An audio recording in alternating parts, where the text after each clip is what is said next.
이 시간에는 하나님의 말씀 같이 나누도록 하겠습니다. 오늘 우리에게 주신 하나님의 말씀은 마태복음 6장 9절부터 10절 말씀입니다. 주보에 삽지되어 있는 설교안 상단에 보시면 있는데 9절, 10절 다 같이 한 목소리로 봉독하겠습니다. 그러므로 너희는 이렇게 기도하여라. 하늘에 계신 우리 아버지, 그 이름을 거룩하게 하여 주시며 그 나라를 오게 하여 주시며 그 뜻을 하늘에서 이루신 같이 땅에서도 이루어 주십시오. 아멘. 네, 주기도문 말씀 시리즈의 네 번째 시간으로, 그리고 주기도문의 기도의 세 번째 시간으로 이렇게 하나님 나라 동역을 위한 기도인 그 뜻을 하늘에서 이루신 같이 땅에서도 이루어 주십시오라는 기도문을 함께 나누도록 하겠습니다. 한 1, 2년 전인가요? 식민지 통치는 하나님의 뜻이었다라고 주장했던 어떤 기독교 지도자가 있으셔서 일파만파 많은 파문이 있었던 것을 또 우리는 기억합니다. 네, 그런가 하면 지금 누군가를 사귀시는 분들 있으시다면 지금 내가 사귀고 있는 그 사람이 하나님의 뜻이라는 것을 확신할 수 있습니까? 예, 누구 사귀시는 분이 불행히도 현재 없으신가요? 제가 알기로 몇 분 있으신데, 네, 그런가 하면 지금 결혼해서 누군가와 살고 있는 분은 이 사람이 내 하나님의 뜻인가 절대로 물어보시지 마시기 바랍니다. 그냥 두 분이 행복하게 사시는 것이 하나님의 뜻입니다. 내가 지금 무엇을 하는 것이 하나님의 뜻인가? 제가 신설동에서 계속 부목사로 사역하는 것이 하나님의 뜻이었는가? 일산에서 이렇게 지금도 부목사이긴 하지만 이렇게 단독 목회를 하는 것이 하나님의 뜻이었는가? 확신이 있다면 얼마나 좋았겠습니까? 그래서 하나님의 뜻을 아는 것, 혹은 하나님의 뜻을 묻는 것, 하나님의 뜻을 분별하고 하나님의 뜻을 따라 행하는 것, 이것은 굉장히 신앙에서 난제라고 할 수 있을 것 같습니다. 그런데 하나님의 뜻에 대한 여러 가지 오해들이 우리에게 있습니다. 그리고 그 오해는 그리스도인의 신앙에 있어서 또 안 좋은 영향을 끼치는 경우가 많이 있습니다. 하나님의 뜻에 대해서 여러 가지 오해가 있겠지만 대체로 정리해보면 한 세 가지 정도의 오해가 있을 수 있는데요. 뭐냐면 첫 번째로는 결정론입니다. 모든 게 다 하나님 뜻이다라는 것입니다. 이것은 마치 하나님이 온 세상의 통치자이시기 때문에 하나님의 주권을 정말 전적으로 인정하는 것처럼 그렇게 들리기도 합니다. 그러나 이것이 지나치게 되면 어떤 문제가 발생하냐면 현재 상태가 하나님 뜻입니다. 그러므로 사람인 우리는 이 상황에 맞춰서 살아야지 현재 상태를 고치려거나 바꾸려거나 해서는 안 된다라는 그런 오해의 결과가 발생할 수도 있다라는 사실입니다. 그리고 또 한 가지 오해는 불가지론입니다. 하나님의 뜻이 어디 계신지 알 수 없어 라는 표현입니다. 하나님의 뜻을 알 수 없으니까 섣불리 행동할 수 없습니다. 그래서 이 사람이 하나님의 뜻인지 아닌지 알지 못하기 때문에 이 사람을 사귈 수도 없고 사귀지 않을 수도 없는, 좀 재미있게 표현했지만 이런 난감한 상황들이 이런 오해를 하게 될 경우 많이 있을 수 있습니다. 그리고 신비주의적인 오해가 있을 수 있습니다. 그것은 무엇이냐면 어떤 고통스러운 일이나 어떤 문제가 생겼을 때 다 뜻이 있겠지라고 하는 것입니다. 뜻이 있습니다. 그런데 다 뜻이 있겠지라고 하면서 어떤 경향으로 잘못된 방향으로 나아갈 수 있냐면 불의한 일을 당해도 다 뜻이 있겠지. 불행한 일을 당해도 다 뜻이 있겠지. 그러면서 뜻이 있으니 받아들여야 한다. 그래서 받아들이는 것까지는 좋은데 그 이후에 어떻게 이 불의한 일을, 이 불행한 일을 어떻게 대처할 것인가에 대해서는 그다지 고민이 없는 그런 그리스도인들을 양산하는 그런 오해들이 이렇게 제가 예로 들은 세 가지 정도가 대표적으로 있는 것 같습니다. 그럴 때에 나타날 수 있는 교회의 부끄러운 모습들은 어떤 것들이 있냐면, 예를 들어서 역사적으로 보면 히틀러를 지지했던 독일 교회, 그 당시 부끄럽게도 독일 교회의 주류는 히틀러의 나치 정권을 지지했었습니다. 독일이 선진국이었고 문화적으로도 발달했고 그리고 종교 개혁을 이룩했던 그런 개신교회에서도 상당히 중요한 나라였음에도 불구하고 그 교회의 주류는 히틀러의 나치즘 정권을 지지했었습니다. 그리고 우리나라에서도 일제에 굴복했던, 우리나라에 존재하는 거의 모든 교단은 일제에 굴복해서 신사참배를 결의하고 신사참배를 했던 그런 지도자들의 슬픈 역사를 우리는 가지고 있습니다. 그것이 강압에 의해서 일어난 일이라고 해도 그것은 우리가 반성해야 되고 또 부끄러워해야 하는 일입니다. 그리고 독재에 침묵하거나 동조해온 그런 한국교회의 지도자들의 모습들이 역사적으로 존재해 왔습니다. 네, 독일 교회의 지도자들이나 한국 교회의 지도자들만이 그런 모습들을 보이는 것이 아니라 세상의 불의와 고통 속에서 평범한 그리스도인 우리들도 자주 침묵하고,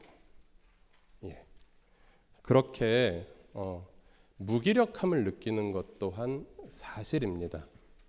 그래서 하나님의 뜻이라는 것을 우리가 이야기할 때 하나님의 주권을 인정하는 것, 그것은 매우 올바른 태도이지만, 이게 하나님의 뜻이다라고 말하고서 그럼 이 상황에서 내가 무엇을 할 것인가를 고민하지 못한다면, 그리고 그것까지 하나님의 뜻을 깨닫지 못한다면 하나님의 뜻을 반만 깨닫는 것이다 라고 볼 수 있을 것 같습니다. 그렇다면 하나님의 뜻에 대한 성경적인 견해를 함께 살펴보도록 하겠습니다. 먼저 하나님의 뜻은, 하나님께서는 하나님의 뜻을 사람들에게 알리신다라고 성경은 말하고 있고요. 그리고 하나님의 백성들은 하나님의 뜻을 분별해야 할 책임이 있고 분별할 수 있는 능력이 있다라고 성경은 말하고 있습니다. 예를 들어서 아모스 3장 7절 같이 읽어보실까요? 주 여호와께서는 자기의 비밀을 그 종 선지자들에게 보이지 아니하시고는 결코 행하심이 없으시리라. 예를 들어서 구약 성경에서 예언자들에게 많은 하나님께서 자신의 뜻을 밝히시는 일들이 있어 왔습니다. 대표적으로 그것에 대해서 직접적으로 기록한 선지자가 아모스 선지자인데요.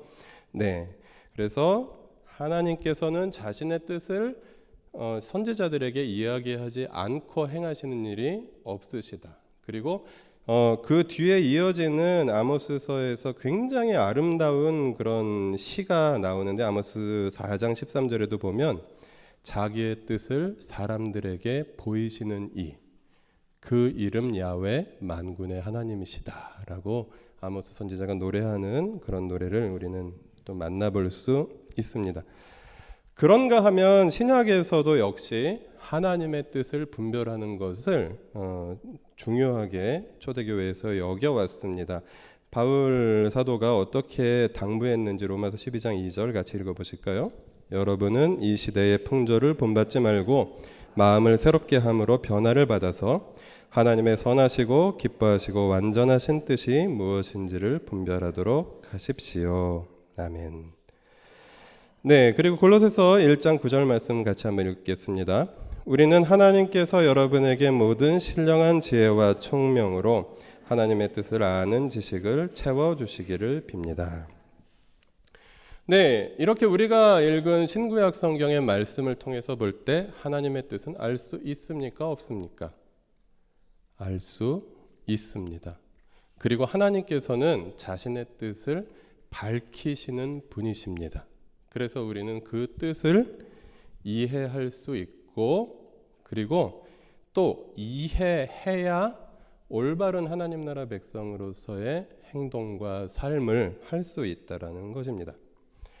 네, 그런데 하나님의 뜻은 그냥 하나님의 뜻을 머리로 아는 것, 그것으로 끝나지 않는다고 성경은 굉장히 강하게 이야기하고 있습니다.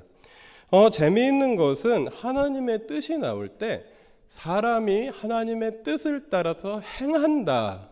그래서 뜻과 행함이 짝을 지어서 나오는 성경의 말씀이 굉장히 많이 있다라는 것입니다. 그래서 우리는 하나님의 뜻을 알 수 있고 하나님의 뜻을 깨달은 하나님 나라의 백성은 하나님의 뜻에 순종하고 행동해야 된다라는 것을 본문을 통해서 우리가 깨달을 수 있는데요.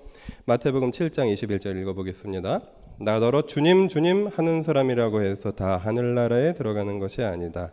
하늘에 계신 내 아버지의 뜻을 행하는 사람이라야 들어간다. 예, 이어서 마태복음 12장 50절에도 내 아버지의 뜻을 따라 사는 사람. 네, 그리고 마태복음 21장 31절에도 누가 아버지의 뜻을 행하였느냐. 네. 그리고 바울도 이렇게 이야기하죠. 하나님의 뜻은 여러분이 성결하게 되는 것입니다. 거룩하고 정결하게 되는 것입니다. 그래서 음행을 멀리하십시오. 그리고 베드로 사도도 이렇게 말합니다. 하나님께서 바라시는 뜻이라면 선을 행하다가 고난을 받는 것이 악을 행하다가 고난을 받는 것보다 낫습니다. 이것이 한글 개역 성경에는 하나님의 뜻을 따라 받는 고난이라고 이야기하고 있습니다. 그래서 하나님의 뜻이라는 것은 이게 하나님의 뜻이냐 아니냐를 아는 것 자체가 중요한 것이 아니라 하나님의 뜻을 알았으면 우리의 삶 속에서 순종하고 실천하는 것, 이것이 올바로 하나님의 뜻을 받아들이는 것이다라는 것을 성경이 계속해서 말한다는 것을 오늘 본문을 통해서 확인할 수 있습니다. 그리고 하나님께서는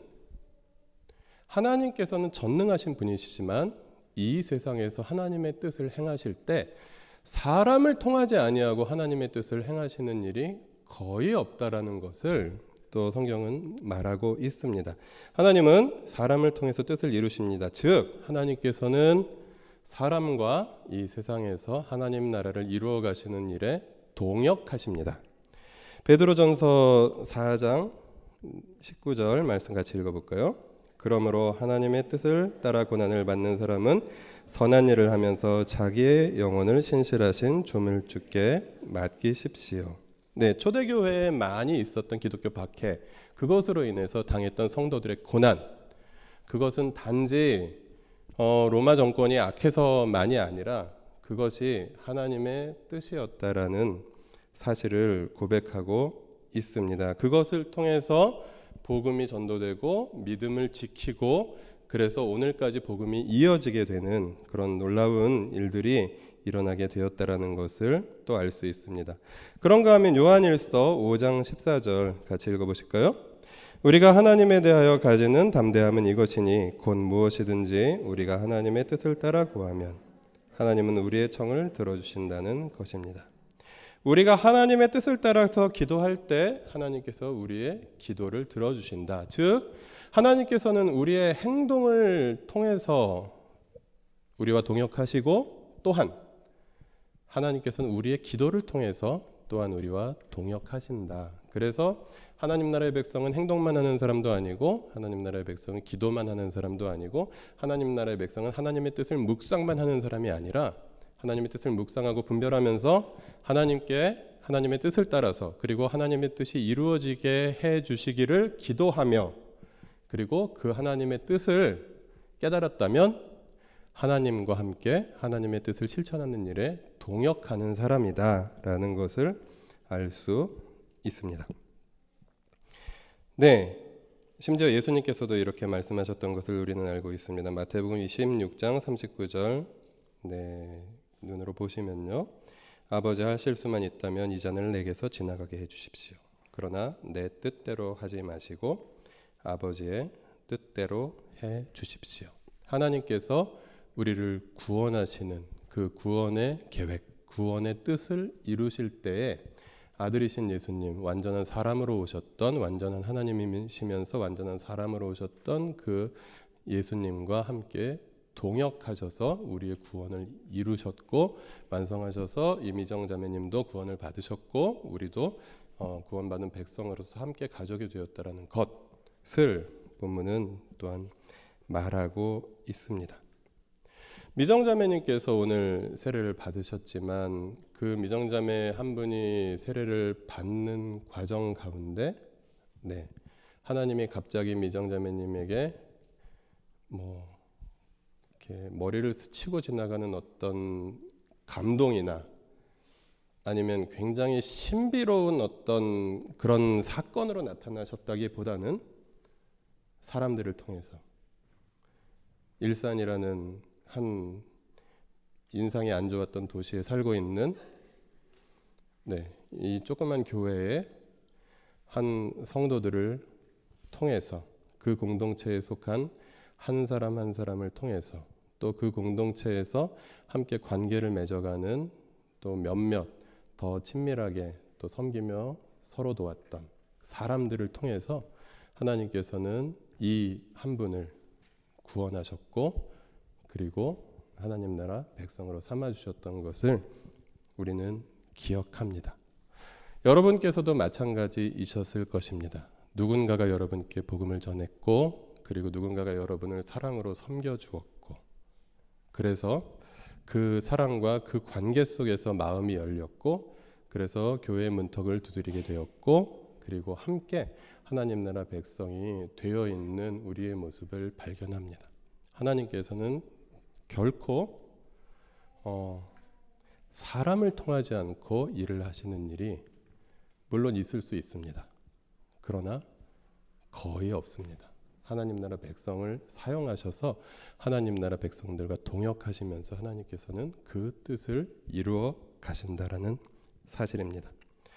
그런데 이 하나님의 뜻에 대해서 우리가 좀 잘 살펴보았는데 오늘 기도문은 그래서 하늘에서 이루심 같이 그 뜻을 하늘에서 이루심 같이 땅에서도 이루어 주십시오라고 예수님께서 기도의 모범을 보여주셨다라는 것입니다. 여기서 알 수 있는 것은 하나님의 뜻이 하늘에서 이루어진다. 그런데 그 뜻은 땅에서도 이루어져야 한다. 그리고 하나님께서 그 뜻을 이루어지게 해주실 것이다 라는 것을 알 수 있고요. 그래서 우리가 생각할 수 있는 것은 하늘과 땅은 연결되어 있다라는 사실입니다. 하늘과 땅이 연결되어 있다라는 이 주기도문의 세 번째 기도의 사상을 더 구체적으로 확인해주고 있는 그 말씀이 마태복음에 계속해서 이어져서 나오고 있거든요. 마태복음 16장 19절 그리고 18절부터 20절까지 굉장히 중요한 부분이기 때문에 함께 같이 읽겠습니다. 내가 너에게 하늘나라의 열쇠를 주겠다. 내가 무엇이든지 땅에서 매면 하늘에서도 매일 것이요 땅에서 풀면 하늘에서도 풀릴 것이다. 내가 진정으로 너희에게 말한다. 무엇이든지 너희가 땅에서 매는 것은 하늘에서도 매일 것이요 땅에서 푸는 것은 하늘에서도 풀릴 것이다. 내가 진정으로 거듭 너희에게 말한다. 땅에서 너희 가운데 두 사람이 합심하여 무슨 일이든지 구하면 하늘에 계신 내 아버지께서 그들에게 이루어 주실 것이다. 두세 사람이 내 이름으로 모여 있는 자리 거기에 내가 그들 가운데 있다. 아멘. 첫 번째 본문은 제자 공동체의 신앙 고백에 대해서 예수님께서 반응하신 그래서 베드로가 주는 그리스도시요 살아계신 하나님의 아들입니다라고 고백했던 제자 공동체의 신앙 고백을 예수님께서 받아들이시면서 너희 공동체가 땅에서 매면 하늘에서도 매일 것이요 땅에서 풀면 하늘에서도 풀릴 것이다. 그리고 마태복음 18장 말씀에서도 계속해서 그렇게 교회에 대해서 말씀하고 계시지요. 두세 사람이 내 이름으로 모여 있는 자리 거기에 내가 그들 가운데 있다. 그리고 너희가 땅에서 푸는 것은 하늘에서도 풀릴 것이요 하늘에서 너희가 땅에서 매는 것은 하늘에서도 매일 것이다 라고 말씀하셨다라는 사실입니다. 여러분 주위를 둘러보아 주시기 바랍니다. 말씀 나눔은 오늘 거의 다 끝나가고 있는데요. 그렇게 대단해 보이지 않는 평범한 우리들. 그리고 뭐 여기 공사를 하면 식당에서 예배를 드리기도 하고 소란스럽고 또 애들은 뭐 이렇게 떠들고 이러한 상황 속에서 예배를 드리는 이 작은 별로 대단할 것 없어 보이는 공동체. 그러나 이 공동체가 하늘과 연결된 공동체다라고 하나님께서는 말씀하십니다. 그러므로 여러분 거기에 대해서 깊은 감사와 그리고 자부심을 가지시기 바랍니다. 하나님께서는 우리를 사용하셔서 하늘의 뜻을 이루신다라는 말씀입니다. 하늘이라는 개념이 공간적이고 물리적인 개념만으로는 볼 수 없는데 어찌되었건 예수님께서 오늘 말씀하신 하늘에서와 같이라고 말씀하신 그 하늘은 지금 우리가 살고 있는 이 세상과 조금 다른 차원의 세상입니다.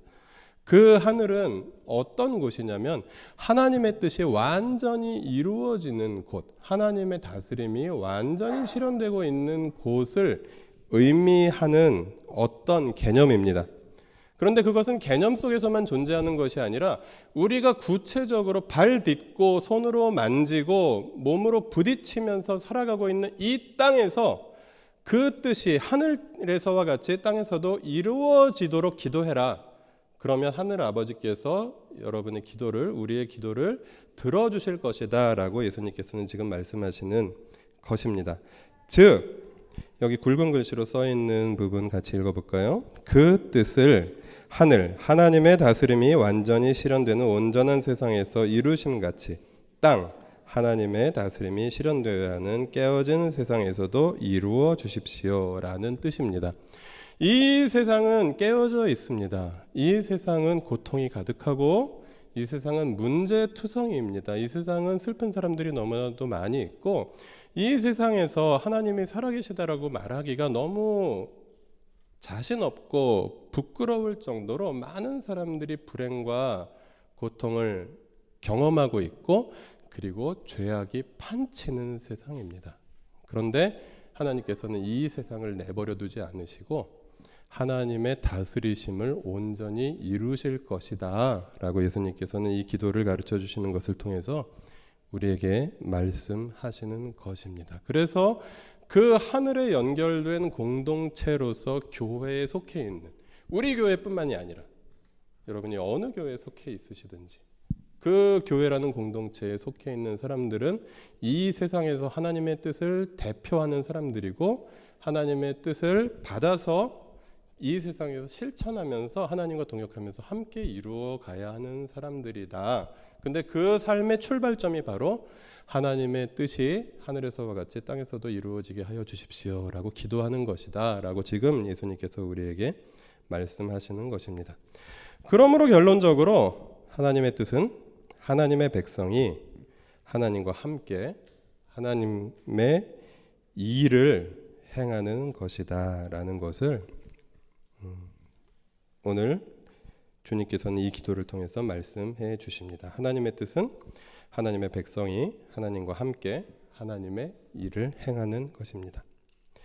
마지막 본문 한번 같이 읽어보겠습니다. 예수께서 가시다가 날 때부터 눈먼 사람을 보셨다. 제자들이 예수께 물었다. 선생님이 이 사람이 눈먼 사람으로 태어난 것이 누구의 죄 때문입니까? 이 사람의 죄입니까? 부모의 죄입니까? 예수께서 대답하셨다. 이 사람이 죄를 지은 것도 아니요 그의 부모가 죄를 지은 것도 아니다. 하나님께서 하시는 일들을 그에게서 드러내시려는 것이다.